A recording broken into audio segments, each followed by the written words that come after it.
viernes, tenemos todavía mucho que trabajar. Y les estoy dando la bienvenida a todos ustedes. Sí, muy buenos días, muy buenos días. Bienvenidos, bienvenidos sean. Jimena, Samira, Ángel, Maya, Adriel.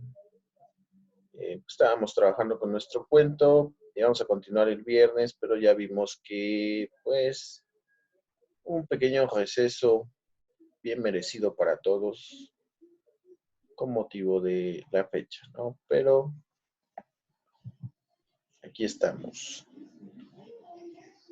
Aquí estamos para poder trabajar en conjunto.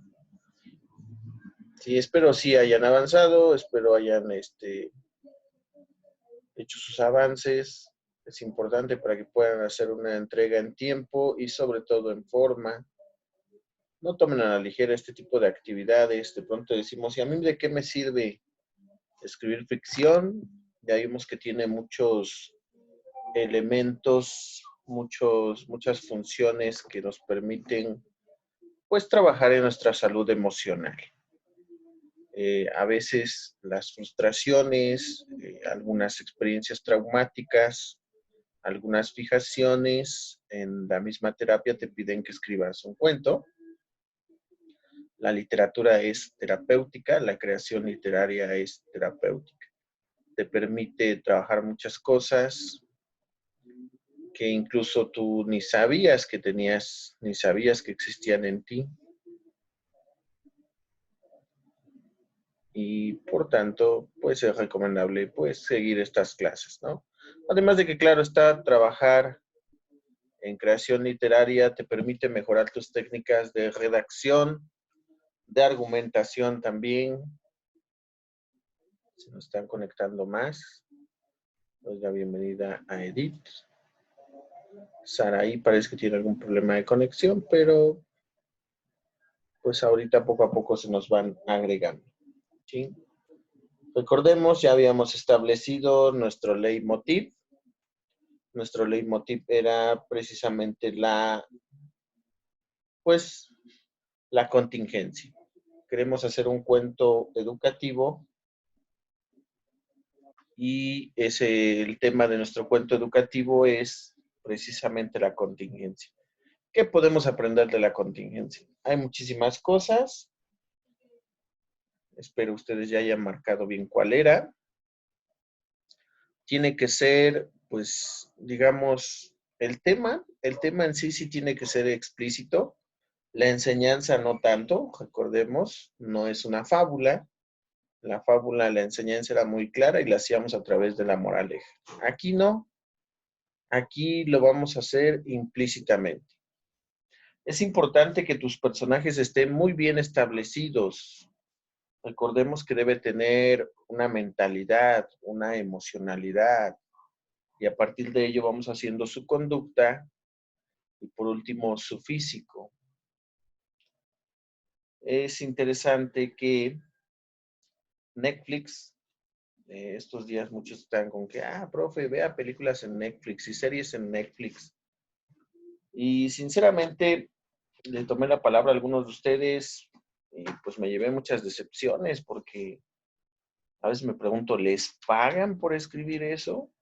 ¿Realmente esas cosas son las que pegan? Porque de verdad están muy mal escritas, muy mal planteadas. Los personajes están muy huecos. Los personajes no tienen sentido. Este fin de semana comencé a checar una serie llamada Élite. Terrible, simplemente terrible. La historia te da pie a muchas situaciones que pudieron haber sido interesantes, controversiales, claro está, muy polémicas, pero al carecer de buenos personajes, la historia flojea demasiado. Si no sabes construir un personaje, eh, pues la historia te va, te va a ser muy, muy difícil conectar con el público. Tenemos que lograr que el público conecte con nuestra historia. Y para eso precisamente nos va a ayudar a ser un personaje creíble incluso en un mundo de fantasía, en un mundo mágico, en la que en tus historias haya dragones y hadas, tiene que ser creíble el personaje porque posee habilidades, pero también torpezas. Posee fortalezas, pero también debilidades. Posee inspiración, pero también posee temores. ¿Sí? Recordemos, para un buen cuentista, para un buen escritor, un personaje es una persona hipotética.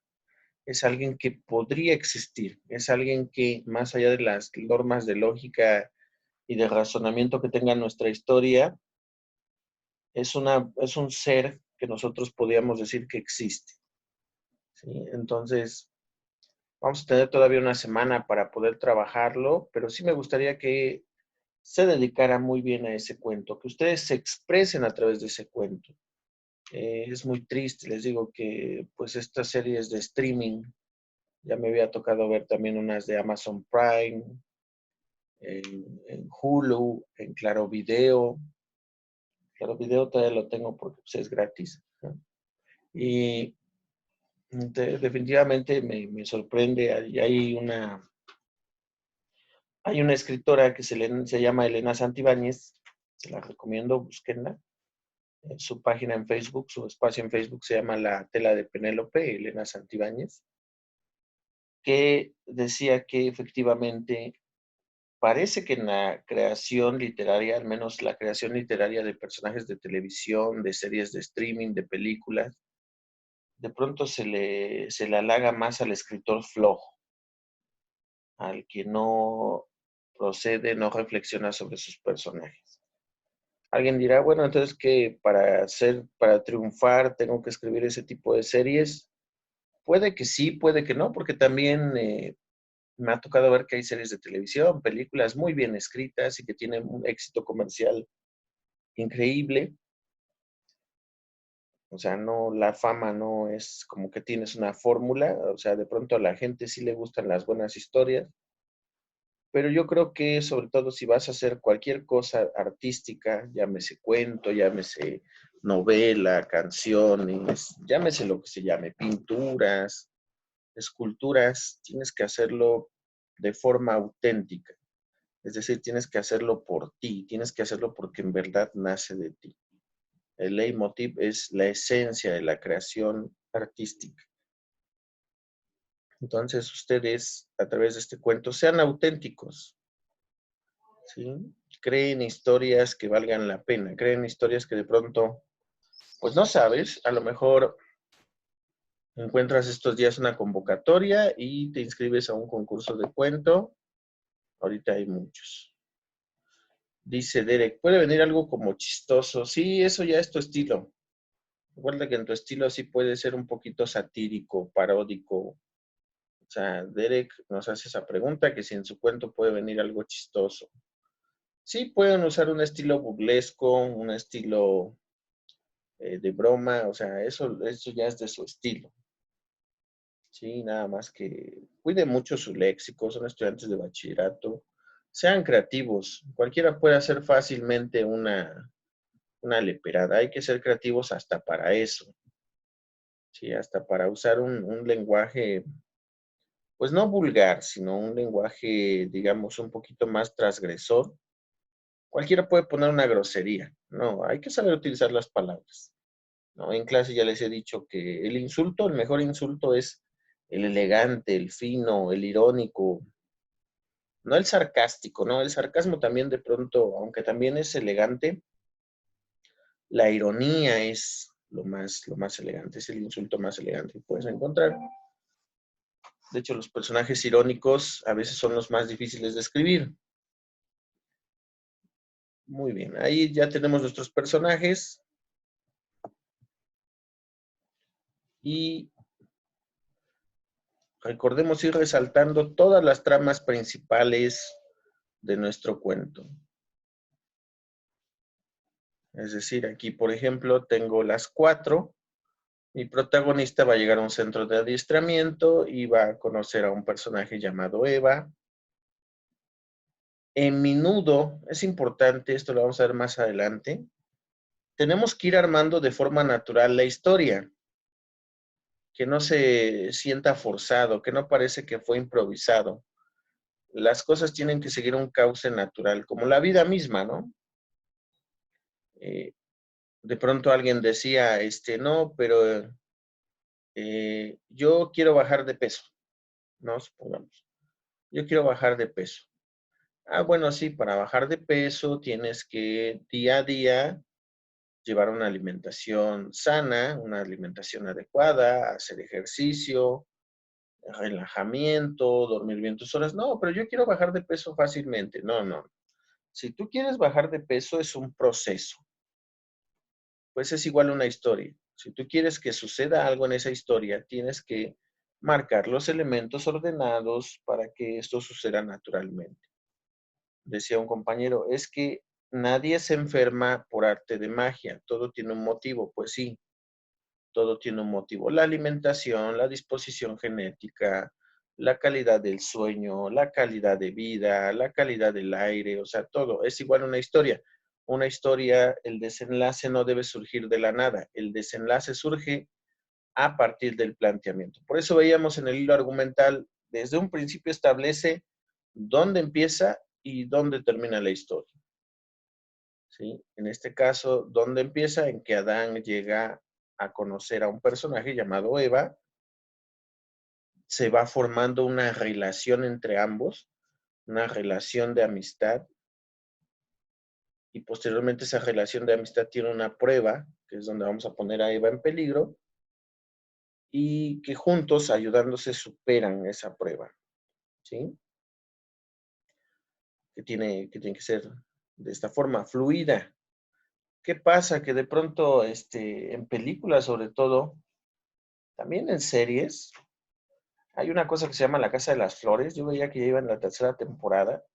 Me sorprendió que todavía existiera eso. Cuando vi la primera temporada dije, uy, no, esto para el fracaso, pero pues tiene tercera temporada. Yo no sé cómo lo hacen, pero pues, mucha gente tiene malos gustos, ¿no? A lo mejor la ve porque es malísima y a veces lo malísimo llama la atención. Pero contrario a nuestra querida Rosa de Guadalupe, que también flaquea mucho en sus tramas y su naturalidad y los finales son pues completamente sacados de la manga, pues La Rosa de Guadalupe podemos decir que es muy mala, pero es divertida. Y aquí vemos que La Casa de las Flores, créame, ni siquiera es divertida, tiene escenas como que dices, ah, eso como para qué lo pusieron, la verdad es incómodo verla, es muy estúpida. Y ni siquiera es divertida, ¿no? La Rosa de Guadalupe, les vuelvo a marcar, es tonta, es estúpida, está mal escrita, pero es divertida, ¿no? Entonces ahí puede venir su encanto, ¿no? Sacamos un montón de memes de La Rosa de Guadalupe y de La Casa de las Flores, créeme, ni te dan ganas de sacar memes. Es más, yo había leído la noticia, no sé si sea cierto, les digo, yo ni siquiera sabía que había tercera temporada, de que una de las actrices, Verónica Castro, que también es una muy mala actriz, pero pues es famosa, dijo, no, ¿sabes qué? Yo ya no vuelvo. O sea, tan mal está que ella ya no quiso hacer nuevas temporadas. No sé si volvió a aparecer, pero de que la noticia salió, salió. Sí, entonces realmente, pues no, son cosas que ni tienen sentido. Y ahorita vamos a ir profundizando en esto. ¿Qué pasa cuando mi escritura no tiene sentido? ¿Qué pasa cuando yo pierdo el propio sentido de mi historia?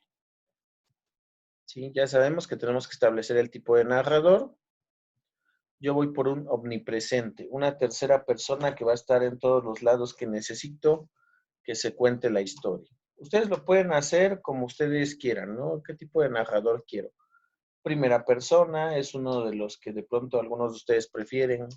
Cuando yo era niño, yo estaba aquí y me sucedió esto, o sea, eso lo pueden utilizar, pero tomen en cuenta sus limitaciones, porque ese tipo de narrador a veces es muy limitado porque no está presente en todos lados y por tanto la visión que tiene de la historia no es tan grande como el omnipresente. ¿Qué pasa? Por ejemplo, hay una película que se llama Titanic, en la cual la película nos presenta cosas donde la protagonista que está contando la historia no estuvo presente y nos deja con la duda de, ¿eso en verdad pasó o cómo supo ella? ¿sí? ¿Cómo supo ella? Porque ella lo tuvo que saber para contarlo a nosotros, ¿sí? Incluso, a lo mejor han escuchado esa historia. Hay una escena donde el agonista es acusado de un robo para precisamente alejarlo de ella. Y ahí nos deja una duda muy grande, si te pones a pensar la película. ¿Qué tal si ese personaje sí robó esa joya y después le dijo a ella que no para que no pensara mal de él? ¿No? Entonces son cosas, son detallitos que de pronto te hacen dudar un poquito de la historia. Hay autores que lo hacen a propósito. ¿Por qué? Porque les gusta jugar con la imaginación del autor y te das cuenta precisamente por todos los conflictos que genera, ya no en la historia, sino en la lectura. Conflictos, no problemas. Quiere decir que nos hace incluso pensar un poquito más. Hay una película que se llama Blade Runner, igual tiene algunos fallos, pero en general es una historia muy bien escrita, donde nos abre la duda y ha sido un debate entre los fans de esa película. Fue con Harrison Ford, a lo mejor ustedes lo conocieron por las películas de las Guerras de las Galaxias, y nos deja la duda de si el protagonista era un androide o era un ser humano. ¿Por qué? Porque la misma historia nos va dejando pistas sobre su condición, sobre su conducta, y de pronto sí puedes decir, a lo mejor sí era androide, ¿no? Entonces, hay que saber escribir bien la historia, hay que saber bien quién va a contar la historia. ¿Sí? Vamos a hacerlo de forma fluida, hay que escribir con claridad, con precisión.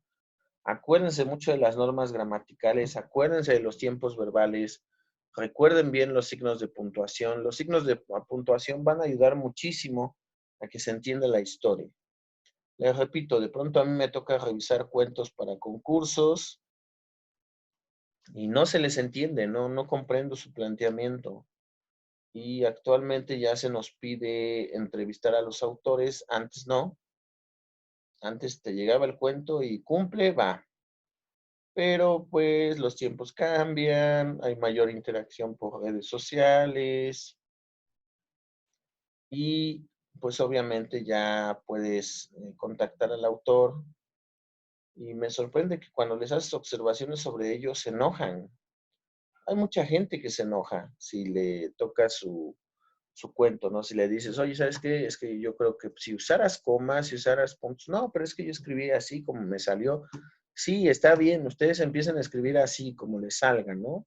De forma fluida, pero después revisen si es claro y si es preciso. A mí me pasa incluso ya no con cuentos, con documentos oficiales que los comienzo a escribir, ya tengo un formato y de pronto lo tengo que revisar porque digo, no, aquí está coma porque si no se confunde. Aquí este punto para que quede más claro. Resaltaré aquí la cita.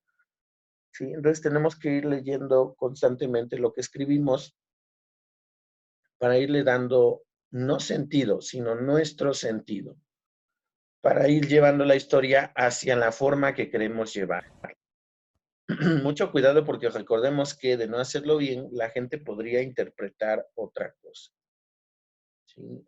Hay historias, hay una novela que se llama Starship Troopers, que es una historia muy bien escrita, pero el autor creo que de pronto fue muy ambiguo, no dejó cosas muy claras y de pronto la confunden con una obra incluso neonazi, profascista, y no, al contrario, es una obra muy crítica con los regímenes totalitarios, con los sistemas militarizados, pero pues ahí ya más que el autor fue del público, ¿no? Como que no profundizó en la historia y probablemente, dicen los críticos, esa era la idea del autor, confundirnos. No fue que el autor no quisiera darnos a entender el mensaje, el mismo autor trató de confundirnos con el mensaje, ¿no? Entonces, eso lo puede ir experimentando más adelante. Les digo, no sé, a lo mejor alguno de ustedes resulta ser cuentista, hay muchísimos concursos, hay muchísimas convocatorias, ustedes participen, ¿no? De hecho, uno de los proyectos de Editores Mexicanos Unidos, que es una editora con la que he trabajado cerca, es sacar convocatorias para chicos de bachillerato o de secundaria para que escriban cuento y para que les paguen por esos cuentos. ¿Sí? Entonces, bueno, puedes tener ahí un futuro, ¿no? Les repito, no que estudien para ser escritores, pero sí que puedan participar en estos concursos. Hay premios llamativos. Les repito, algunas se los comenté, mucha gente que conozco que se dedica a escribir tiene otra ocupación, son profesores, son investigadores, son ingenieros, son amas de casa, muy respetables las amas de casa. Hay una señora que antes se dedicaba a la costura, todavía lo hace, pero ya publica cuentos y les pagan, ¿sí? A través de becas sobre todo. ¿Sí? Aquí, por ejemplo, ya voy armando mi planteamiento. Recordemos que en el planteamiento tenemos que ir estableciendo dónde estamos, cuándo estamos e incluso por qué estamos y cómo estamos. Yo voy a llevar mi historia a futuro. ¿Y qué condiciones hay? Ah, bueno, es una condición de crisis. ¿Sí? ¿Por qué? Porque los polos se derritieron, ¿no? Los polos se derritieron 100 años atrás, o sea, como en el 2090. Y ahí, ¿qué pasó? Que toda esta situación provocó olas de violencia, hambre y sequía. ¿Sí? Alguien decía, bueno, pero ¿por qué el derretimiento de los polos provocaría sequía? Precisamente porque colapsaría el sistema climático del mundo. Y una de las consecuencias sería sequía. Ustedes establezcan bien cómo es el mundo, en qué condiciones va a suceder la historia. ¿Sí? Oiga, mi cuento tiene que ser precisamente en presente. Eso ya depende de ustedes, ¿eh? Depende de su creatividad. Incluso pueden hablar de la pandemia sin hablar exactamente de la pandemia. Es cosa de ser muy creativos. Dos ejemplos claros. Tolkien, J.R.R. Tolkien y C.S. Lewis, autores del Señor de los Anillos y las Crónicas de Narnia respectivamente, hablaron de la Primera Guerra Mundial sin hablar de ella. ¿Sí? ¿Cómo? Sí, si tú lees los libros, puedes pensar en tierras mágicas, puedes pensar que son mundos fantásticos, pero si analizas bien la historia, te está hablando de la Primera Guerra Mundial. E incluso Tolkien fue más allá y habló partes de la Segunda, hace referencia a los nazis a través de los orcos. Los orcos son seres horribles que queman árboles, los destruyen para hacer maquinaria. Está hablando de la contaminación. Imagínense, Tolkien hace más de 100 años ya hablaba de contaminación, de desperdicio de recursos, ya establecía la importancia de, pues, eh, cuidar esos recursos. Tener cuidado con el avance de la tecnología que no afectara al medio ambiente. Muchos años antes de que se hablara de calentamiento global. ¿Sí? Entonces, fíjense, tengo que ser creativo para que mi historia sea creíble, pero también para que yo la lleve a donde yo quiero que se lleve. Yo quiero dar a conocer mi mensaje. A veces también tenemos que desafiar al lector, a quien nos lee, y no ponerle las cosas tan fáciles. Yo creo que es uno de los errores de la literatura actual. Hay buenos escritores, por supuesto. Sin embargo, también hay escritores que hacen historias muy simples y que no ofrecen ningún reto al lector. No, tenemos que hacer que nuestro lector crezca, que piense, que analice, que deduzca, ¿sí? Entonces, mucho cuidado con eso. Vamos revisando la gramática, hay que mantener la coherencia en la historia, ¿sí? Entonces, por ejemplo, ahí sigo con mi planteamiento, Adán cómo encaja o no encaja en ese mundo.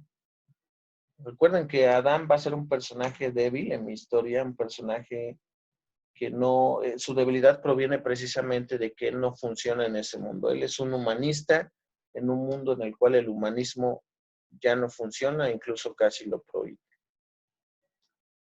Ah, ¿qué me pasó? ¿Se cortó?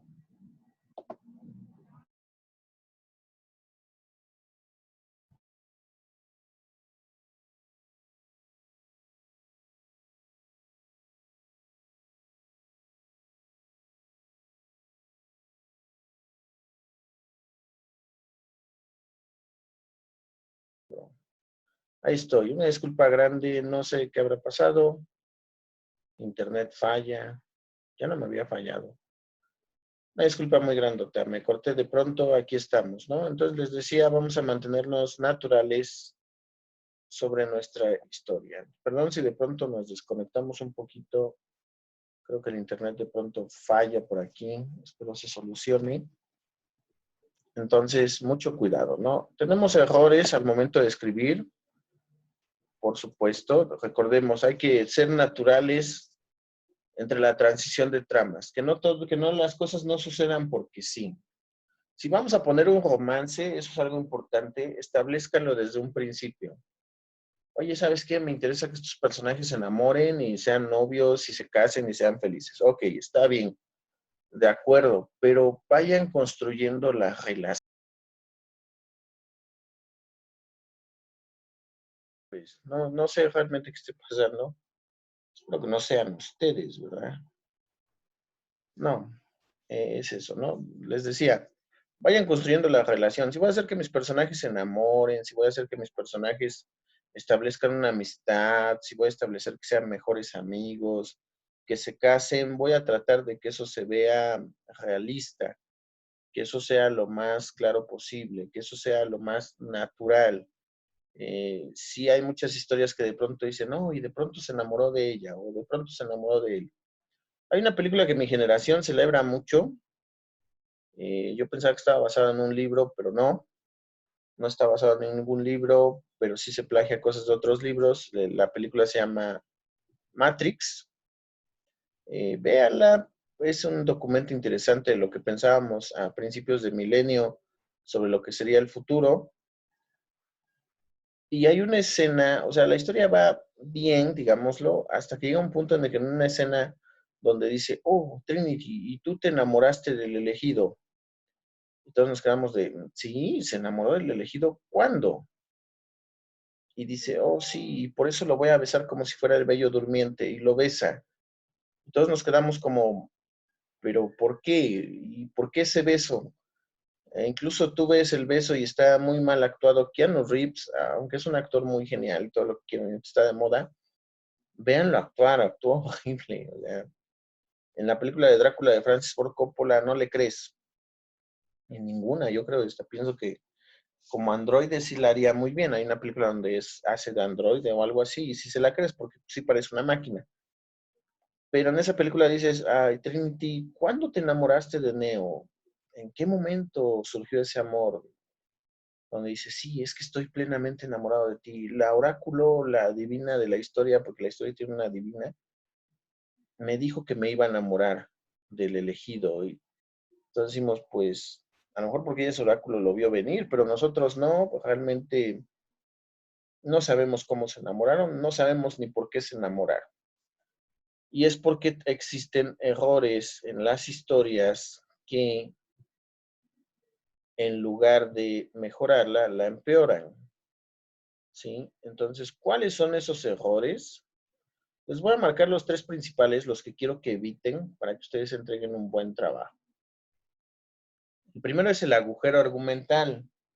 ¿Qué es el agujero argumental? Es una trama que eh, nos tira otra trama, nos echa a perder una trama que ya nos habían explicado antes. Veía la película de los Avengers Endgame, está terriblemente escrita, siempre lo he dicho. Nos explica los viajes en el tiempo y después esa explicación la tira por la borda. Nos dice que cuando tú viajas en el tiempo, en realidad no lo haces, solo viajas a otra realidad, pero el tiempo en sí sigue. Cada vez que tú viajas en el tiempo, creas una nueva línea y después ellos tratan de solucionar su propia línea Dices, entonces no solucionaron nada, solo crearon nuevas líneas del tiempo. O sea, realmente un agujero argumental nos señala que no le estás poniendo atención a tu propia historia. Hay una serie que se llama La teoría del Big Bang, Big Bang Theory. Hay un personaje que se llama Sheldon. La idea del personaje es muy buena, el personaje es divertido, pero no tiene sentido. En un capítulo nos dicen que es alérgico a los gatos y en otro sale abrazando gatos.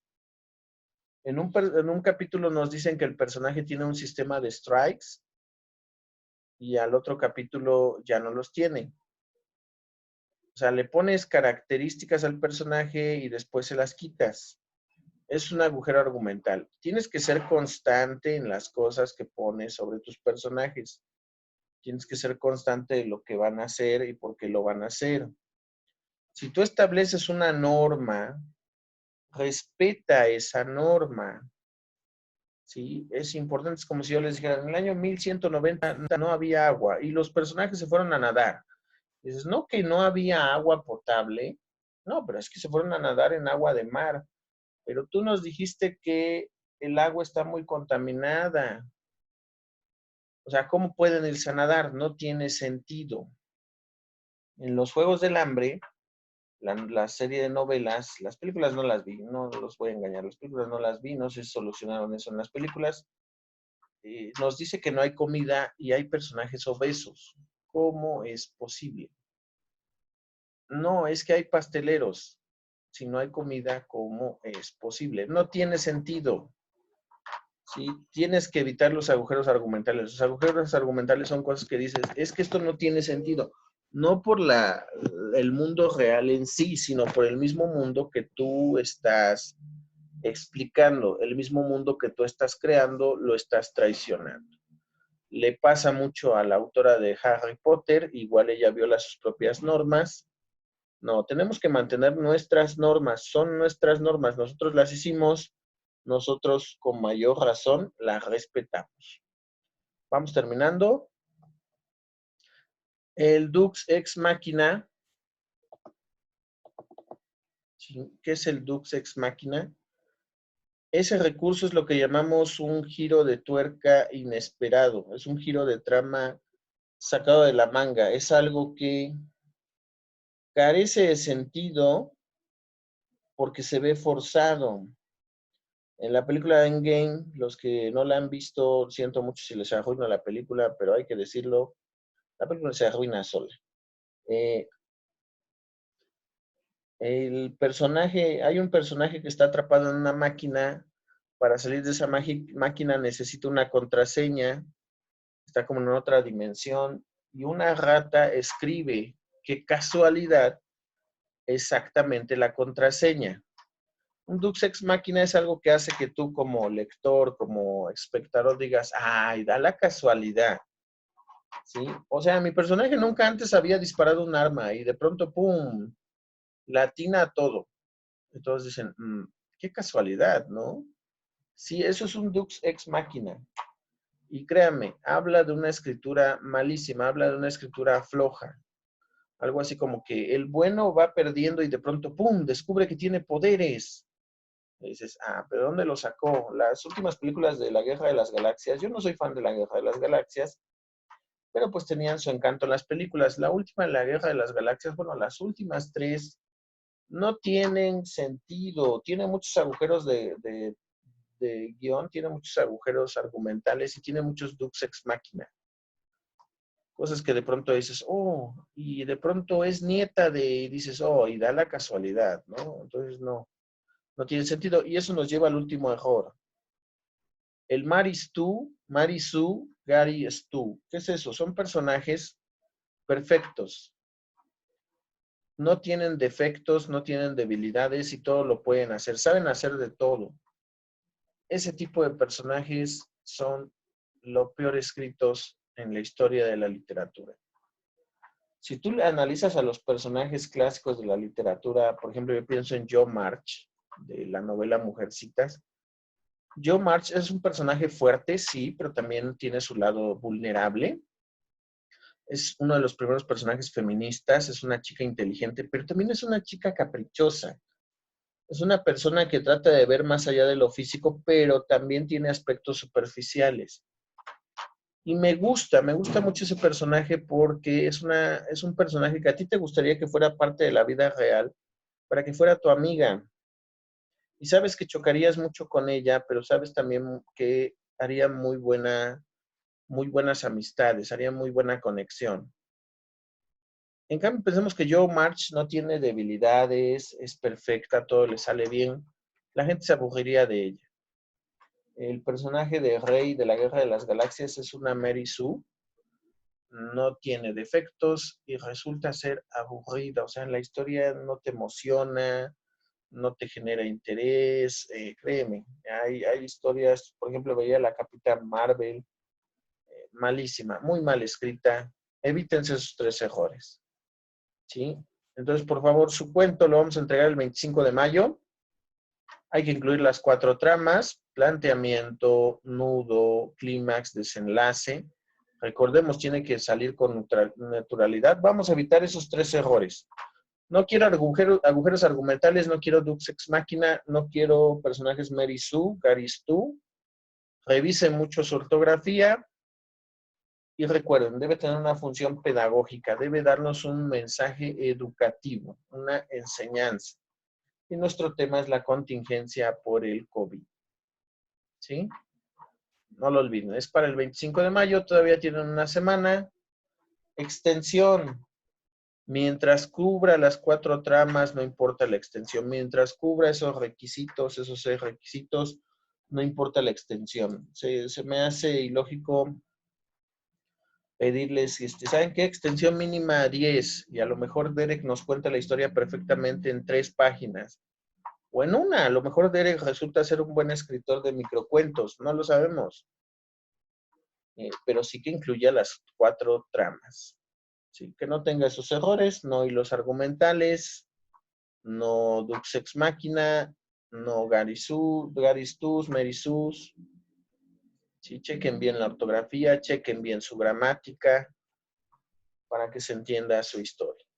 Bien, y por hoy es todo, muchachos. Me despido porque aquí otra vez me está marcando errores de red y antes de que me saque contra mi voluntad, pues me despido. Dudas, preguntas, ya saben, vía Classroom, vía blog. Ahorita en unas horas les mando la sesión grabada. Tengan excelente semana, cuídense mucho, nos vemos. Hasta luego.